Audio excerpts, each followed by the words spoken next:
You've been praying sincerely, consistently, and still your body isn't better. And somewhere in the quiet, you're wondering, is God even listening? Now listen carefully. You cried out to the Almighty for healing. You meant every word. But then you woke up the next morning and did the same thing again. The same thing that's been slowly, quietly working against you. That's the contradiction nobody wants to talk about in church. Because here's what's happening inside you right now. You're not doubting God's power. You're doubting why His power hasn't moved on your behalf yet. I prayed, I believed, I showed up, so why am I still here? Stick with me on this one. Because the Lord isn't silent. He's been speaking. The question isn't whether God has an answer for your healing.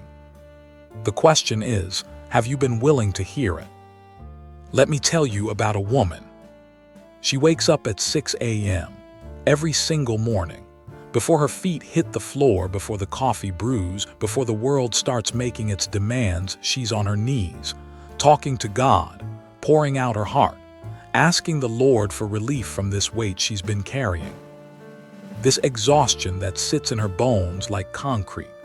This anxiety that follows her from room to room like a shadow that won't leave. She prays with tears, real tears. And God hears every single one. But here's what happens next. And I need you to stay with me right here because this is where the real conversation begins. She gets up from that prayer. She feels a little lighter, a little hopeful. She tells herself today is going to be different. Today something is going to shift. She can feel it. And then evening comes. And the stress of the day has piled up. The emails, the family tension, the body that still doesn't feel right, the mind that won't stop running. And she's tired.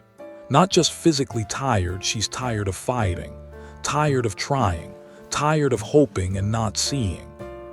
So she opens the refrigerator. Not because she's hungry.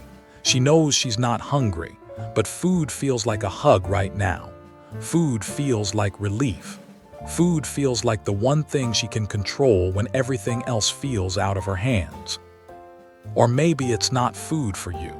Maybe it's scrolling until midnight when your body is begging for sleep. Maybe it's replaying that conversation with the person who hurt you, feeding the bitterness, watering it, keeping it alive, even while you're asking the Almighty to heal the anxiety that bitterness is producing in you. Watch this now. The pattern goes like this: prayer in the morning, hope in the morning, then the day happens, then the habit happens, then the symptoms get a little worse, then the guilt creeps in, and then she goes back to God the next morning with even more desperation than the day before. Prayer, hope, habit, worse, guilt, repeat. Prayer, hope, habit, worse, guilt, repeat. That's not a faith problem. That's a loop. And she's been living inside that loop so long she doesn't even see the walls anymore. Here's what she's thinking though. Here's what's going on inside. Maybe I'm just not faithful enough. Maybe if I prayed harder, longer, with more conviction, then God would finally move. Maybe this is just my cross to carry. Maybe healing isn't for me. Maybe I've done too much, lived too carelessly, and this body is just the consequence of who I used to be. Can I tell you something? That thought right there, that quiet, heavy, devastating thought, that is not the Creator speaking to you. That is your pain speaking to you. And pain is a terrible theologian. Because the Lord does not withhold healing to punish you for imperfect faith. That is not who He is. Psalm 147 says He heals the brokenhearted and binds up their wounds, not the perfectly disciplined. Not the ones who never slipped, the brokenhearted. That's you. But here's the part that requires real honesty. And I say this not to wound you. I say it because I respect you too much to leave you comfortable in something that's hurting you. She is asking God to do something with her body that she is actively working against every evening. Not out of rebellion, not because she doesn't care, but because the habit has become her coping mechanism. and the coping mechanism is filling the same space that healing is trying to occupy. You cannot pour water into a cup that you keep emptying with the other hand, and then ask why the cup stays dry. She's not a bad woman. She's not a faithless woman. She's an exhausted woman who found something that numbs the pain, and she reached for it. Again, because the pain is real and the relief is immediate and the consequences feel distant. But they're not distant anymore, are they? The body keeps the score, and somewhere deep down, beneath the surface frustration, beneath the guilt she pushes aside every morning, beneath the quiet denial that says, it's not that serious, there is a fear. A real fear. The fear that if she actually stops, if she actually looks at the habit honestly, if she actually surrenders it, then she has no excuse left. Then the only thing standing between her and real change is her. And that is the most terrifying place a person can stand. Right at the edge of their own transformation. Now here's where I need to break something open. Because there's a belief sitting in the room right now. It's quiet, it's polite, it sounds like faith, but it's been keeping people stuck for years. The belief goes like this. If I just pray hard enough, God will fix it, without me having to touch the thing, without me having to change the thing. He's God. He can do it in an instant, so why would he need me to do anything? Sounds reasonable, right? Sounds humble, even, like you're just trusting the Almighty to carry the whole load. But watch this now. That belief has a shadow side nobody talks about, and the shadow sounds like this. So until God moves supernaturally, I don't have to move at all. That right there, that's the trap. Because here's what Scripture actually shows us. Over and over again, the Lord heals, and He gives an instruction with it. He doesn't just speak healing into the air. He tells the person to do something. Get up, go wash, stretch out your hand, rise and walk. There is almost always a movement required, not to earn the healing, not to deserve it, but because the healing and the obedience were always meant to happen together. God isn't withholding from you. He's waiting on you. And I know that stings. I know some of you want to push back right now. You're thinking, so are you saying my faith isn't enough? Are you saying I haven't done enough? No, that's not what I'm saying. I'm saying your faith and your habits are telling two completely different stories. And the Creator, who is not confused, who is not absent, who hears every word you've ever prayed, is pointing you to the gap between those two stories. Here it is. Healing delayed is not always healing denied. Sometimes it's healing redirected. Redirected to a place you haven't looked yet, a place you've been avoiding, a place that requires something from you that feels uncomfortable, inconvenient, or just plain hard. What if the delay isn't God ignoring your prayer? What if the delay is God answering it, and the answer is pointing directly at the habit, the pattern, the thing you keep circling back to every evening? What if the instruction has already been given and you've been so focused on asking for the miracle that you miss the direction? A man doesn't plant a seed on Monday and then dig it up on Tuesday because nothing has grown yet.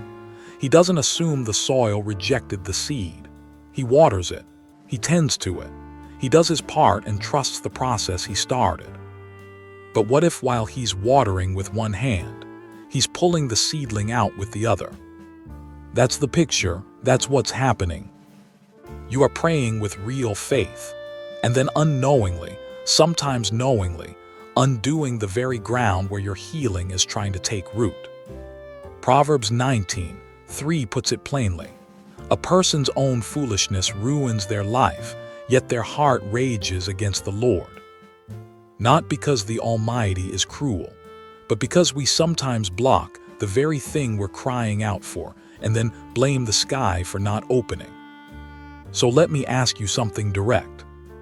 When is the last time you sat with God, not to ask for healing, but to ask Him what He needs from you? Not, Lord, when will you fix this? But, Lord, what are you showing me that I haven't been willing to see? That's a different prayer. That's a harder prayer, because that prayer puts you in the conversation, not just on the receiving end of it. The healing you've been asking for may not be on the other side of a longer prayer. It may be on the other side of an honest one. Now let me show you something that most people skip right past. Because we've been talking about the prayer, we've been talking about the habit, but I want to go deeper than the behavior. I want to go underneath it, because the behavior is just the surface. Underneath that surface, there are 3 layers. And if you don't understand all 3, you'll keep treating the symptom and missing the source. Layer 1, the body. Here's something nobody taught you in Sunday school. Your body doesn't know the difference between a crisis and a habit. It just knows what it feels repeatedly. And whatever it feels repeatedly, it builds around. Say that with me. Whatever the body experiences repeatedly, it builds around. When you've been sleeping 4 or 5 hours for months, your body adapts to that. It starts assuming that's normal, and it starts breaking down accordingly. Cortisol stays elevated. Inflammation stays elevated. Your immune system, which God designed to be your first line of defense, starts working at half speed. Not because it's broken, because it's exhausted from operating in a constant state of alert. Watch this now. When you carry chronic stress without release, and stress without release is exactly what happens when you pray but don't change the pattern, your nervous system gets stuck. It gets stuck in fight or flight. And a body stuck in fight or flight cannot heal. It is biologically incapable. Because healing requires rest. Recovery requires the body to slow down, to repair, to restore. And a body that never gets real rest, physical or mental, is a body that cannot receive what it's crying out for. This is not a spiritual opinion. This is how the Almighty built the machine. And when diet is off, when what you're consuming is working against the very systems God designed to carry you through this life, no amount of willpower covers that gap. The body keeps an honest record, every single time. It doesn't lie. It doesn't forget. It doesn't make exceptions. So when you pray for healing and nothing moves, sometimes God isn't withholding. Sometimes the body is simply reporting what it's been given, and it's giving that report faithfully, honestly, without apology. The body is not your enemy, but it is your responsibility. Layer 2, the mind. Here's where it gets uncomfortable. Stay with me. You know why the habit is still there. Not because you're weak, not because you lack faith, but because at some point it worked. It worked. That food gave you comfort when nothing else did. That scrolling gave your brain a break from pain it couldn't process. That bitterness gave you a sense of control when someone took something from you that you can't get back. Those habits didn't appear out of nowhere. They showed up when you needed something, and they delivered, fast. And the mind remembers that. The mind files it away. When things get hard, go here, this works. The problem is what worked as a temporary relief has become a permanent residence, and you're living there now, not visiting, living. This is what psychologists call a coping mechanism, but I want you to hear it in plain language. It's a substitute. It's the thing you reached for when the pain was loud and the solution felt too far away. And now it feels like safety. It feels like home. Even when it's quietly destroying the house. Here it is. Change doesn't feel like freedom when you're in the middle of it. Change feels like threat, because your brain, which the Creator designed to protect you, is saying, but this is what kept you safe last time. And walking away from it feels like stepping off solid ground. So even when the habit is causing harm, real, measurable, visible harm, the mind resists change. Because familiarity, even painful familiarity, is predictable. And the mind will choose painful predictability over uncertain healing every single time, unless you choose differently, deliberately, repeatedly. That's why willpower alone doesn't fix this. You cannot white-knuckle your way out of a pattern the mind has classified as survival. You need something stronger than willpower, and I'll get to that. Layer 3, the spirit. This is the layer that cuts deepest. Somewhere in you, and I say this gently because I know this touches a sore place, somewhere in you there is a conviction, a quiet one, a persistent one, the kind that shows up in the still moments when you're not distracted, when the house is quiet, when you're lying there waiting for sleep. It shows up and says, you know what this is doing to you. And you've pushed it down, you've reasoned around it, you've told yourself God understands, God knows my pain, God knows I'm trying. And He does, every word of that is true. But understanding your pain is different from endorsing the thing that's prolonging it. The Almighty is not confused about what compassion looks like. And real compassion doesn't let you stay comfortable in the thing that's consuming you. The scripture says He disciplines those He loves, not to wound, to redirect. And here's what happens when we consistently ignore that internal conviction, that quiet voice that is not accusation, it's instruction.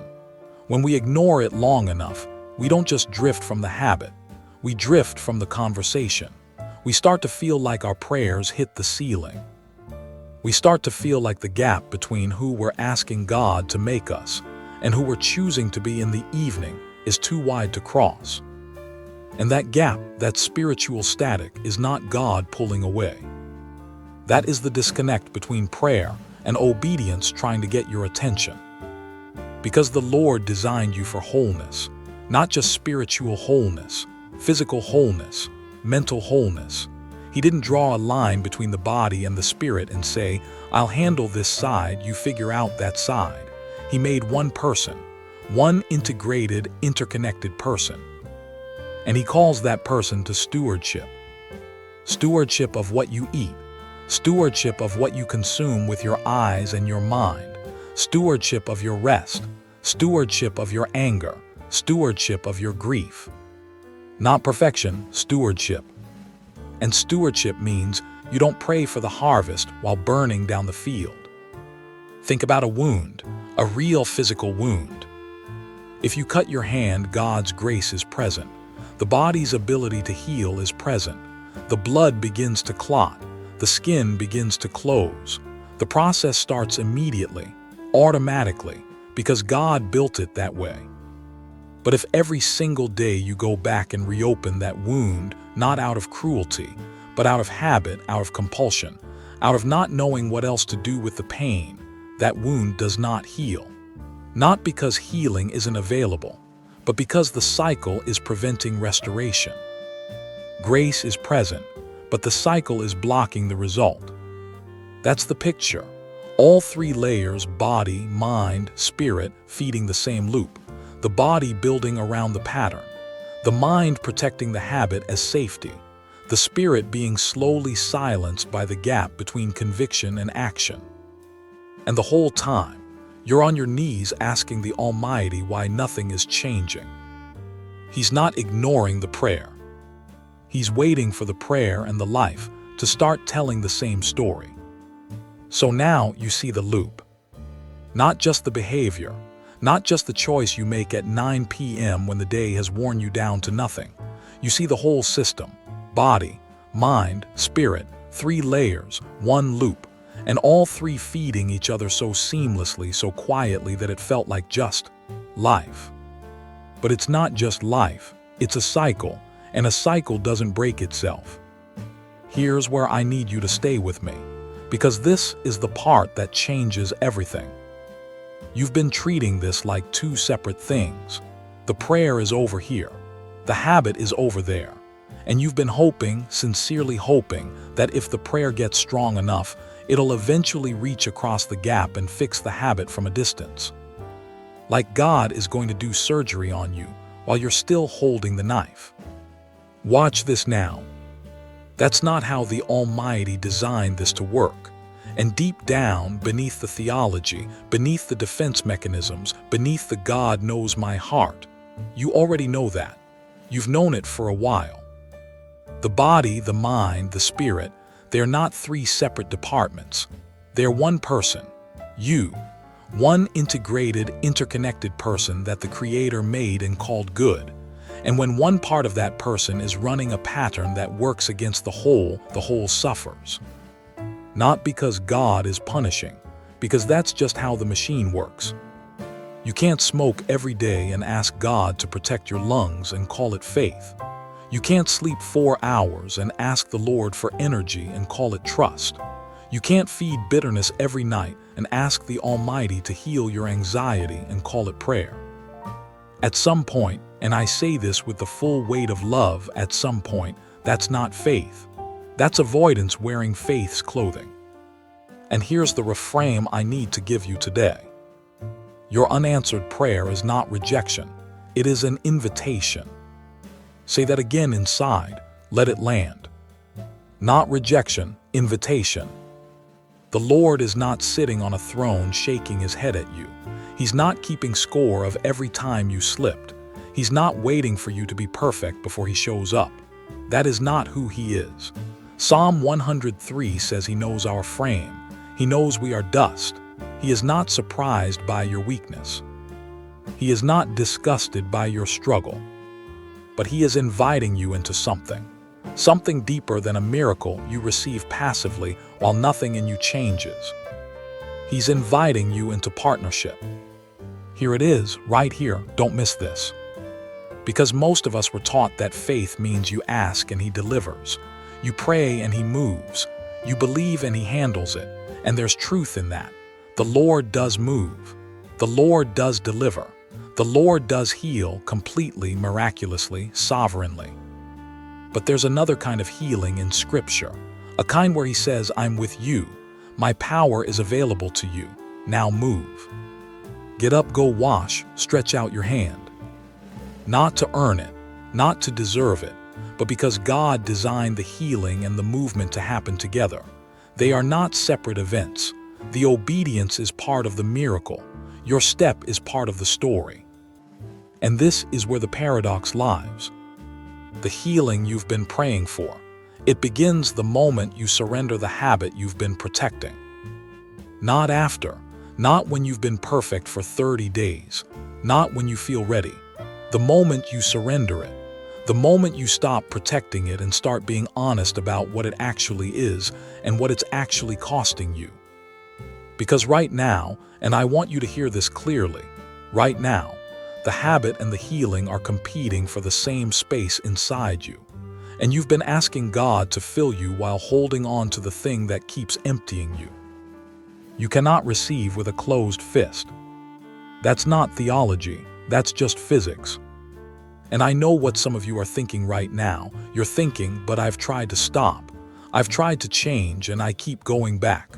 I hear that, I do. And I'm not standing here acting like change is simple. It is not simple. The loop is real.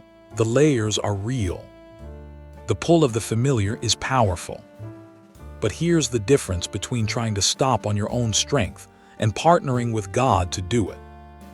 When you try to stop alone, you're using willpower against a pattern the mind has classified as survival. That's a losing fight. Willpower runs out. Willpower has a limit, and the habit knows that. It will wait you out every single time. But when you bring the Creator into the actual habit, not just the prayer about the habit, something shifts. When you say not, Lord, heal me in spite of what I keep doing, but Lord, I cannot do this without you. I need you in this specific moment, this specific evening, this specific trigger. That is a different kind of prayer. That's not a prayer that's asking God to work around you. That's a prayer that's asking Him to work through you. That's partnership. And partnership means you show up, not perfectly, but honestly, consistently, with your actual life, not just your best Sunday morning version of it. Because faith without corresponding movement is not humility. It's stagnation dressed up in spiritual language. The Lord calls us to wholeness, not just in our beliefs, in our daily living, in what we choose at 9 p.m. when nobody's watching, in what we consume, in what we carry, in what we finally put down. The gap between your prayer and your healing is not God's distance from you. It's the distance between what you're asking for and what you're willing to do. And the good news, the real good news, is that distance is closable. Starting today, starting now, starting with one honest conversation with the Almighty that doesn't begin with a request, but begins with a surrender. So let me bring it all the way home now. We started this conversation with a question, a real one, the kind that keeps people up at night. I prayed for healing, I believed, I showed up, so why am I still here? And I told you to stick with me. Here's your answer. God was never the problem. Say that out loud if you have to. God was never the problem. His willingness to heal you was never in question. His power was never absent. His attention was never somewhere else while your prayers were hitting the ceiling. He heard you, every single word, every tear. Every 6 a.m. moment when you dragged yourself to your knees before the world woke up. The Almighty was present for all of it. But here's the clarity moment. And I need you to receive this, not just hear it, receive it. The answer was already in the room. He answered through the conviction that showed up in the quiet. That persistent, gentle, uncomfortable nudge that said, you know what this is doing to you. That wasn't accusation. That was instruction. That wasn't God pulling away. That was God leaning in. He answered through the wisdom he already placed inside you. You already knew. Somewhere beneath the justification, beneath the God understands, beneath the morning hope that the evening unraveled, you already knew what was working against you. You knew the name of the habit. You knew the hour it showed up. You knew what triggered it. You knew what it was costing you. That knowledge didn't come from nowhere. The Creator put it there. That's Him answering. He answered through every open door, every article that crossed your path, every conversation. Every moment your body gave you a clear signal that something had to change. Those weren't coincidences. That was direction. That was the Almighty saying, here, right here, this is where we start. Watch this now. The question was never, is God willing to heal me? The question was always, am I willing to release what's been harming me? Those are two completely different questions. And for a long time, maybe a very long time, you've been answering the first one, affirming it, declaring it, building your faith around it, and that faith is real. I'm not taking anything from it. But the second question has been sitting there, unanswered, avoided, quietly surrounded by better-sounding theology so you wouldn't have to face it directly. Here it is. You were holding on to the thing and asking God to heal you in spite of it. And the gap between those two, that gap is not God's silence. That gap is your answer. It's been your answer this whole time. Now here's the shift. And this is the moment that changes the direction of everything. Stop asking, why hasn't God healed me? That question keeps you passive. That question puts all the motion on God's side and none of it on yours. That question has you waiting at a door that may already be open while you're still facing the wrong direction. Start asking, what has God already shown me to change? That question is active. That question puts you in the conversation. That question closes the gap between the prayer and the life. Because here's what I know about the Almighty. He is not stingy with His instruction. He is not vague when He speaks. He is not a God who hides the path and asks you to find it blindfolded. Proverbs 3 says He makes the path straight. He doesn't make you guess. He shows you. The showing has already happened. The question is what you're going to do with what He showed you. And I know the fear that comes up right here, right at this exact moment, because we talked about it already. The fear that says, if I stop, if I actually let go, if I look at this thing honestly and surrender it completely, then I'm exposed. Then the only thing standing between me and real change is me. That's not a reason to stay stuck. That's the beginning of the real prayer. The one that doesn't start with a request. The one that starts with honesty. The one that says, Lord, I see it now. I've seen it for a while. And I've been protecting it because it filled something, because it numbed something, because letting it go feels like losing the only thing that made the pain manageable. But I'm ready, not because I have the strength, but because I'm done pretending the strength I don't have is enough. That prayer, that one right there, the Almighty has been waiting for that one. Not to punish you the moment you say it, to meet you the moment you mean it. The healing you've been praying for isn't far. It's not on the other side of a mountain.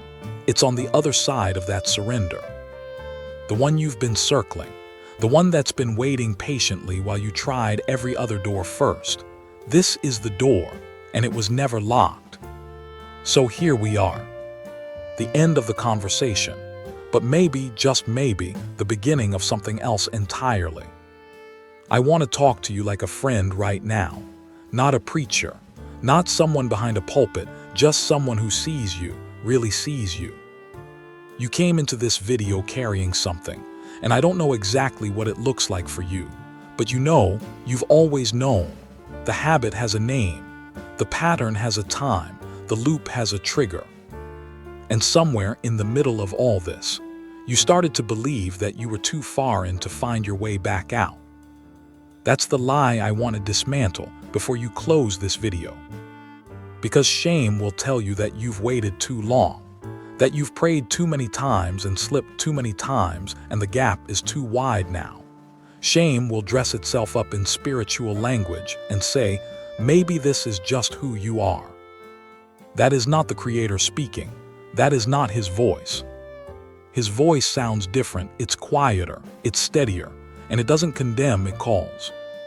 He's calling you right now, not to perfection, to honesty, to one real moment where you stop performing and start telling the truth, to yourself, to Him. Here it is. You are not a passive sufferer waiting on God to finally feel sorry enough for you to act. That is not your identity. That has never been your identity. You are someone He made fully, intentionally, specifically, with the capacity to participate in your own restoration. Say that slowly inside, the capacity to participate in your own restoration. Not to earn it, not to manufacture it, but to walk toward it. One real step, one honest surrender. One evening where you pause at the moment the loop usually wins and you choose differently, not because you're strong enough, but because you finally stopped pretending that you were doing this alone. That's the shift, that's the whole shift. From Lord, heal me in spite of what I keep doing, to Lord, walk with me through what I'm finally willing to change. That second prayer changes everything. Because now you're not waiting at a distance hoping He'll close the gap.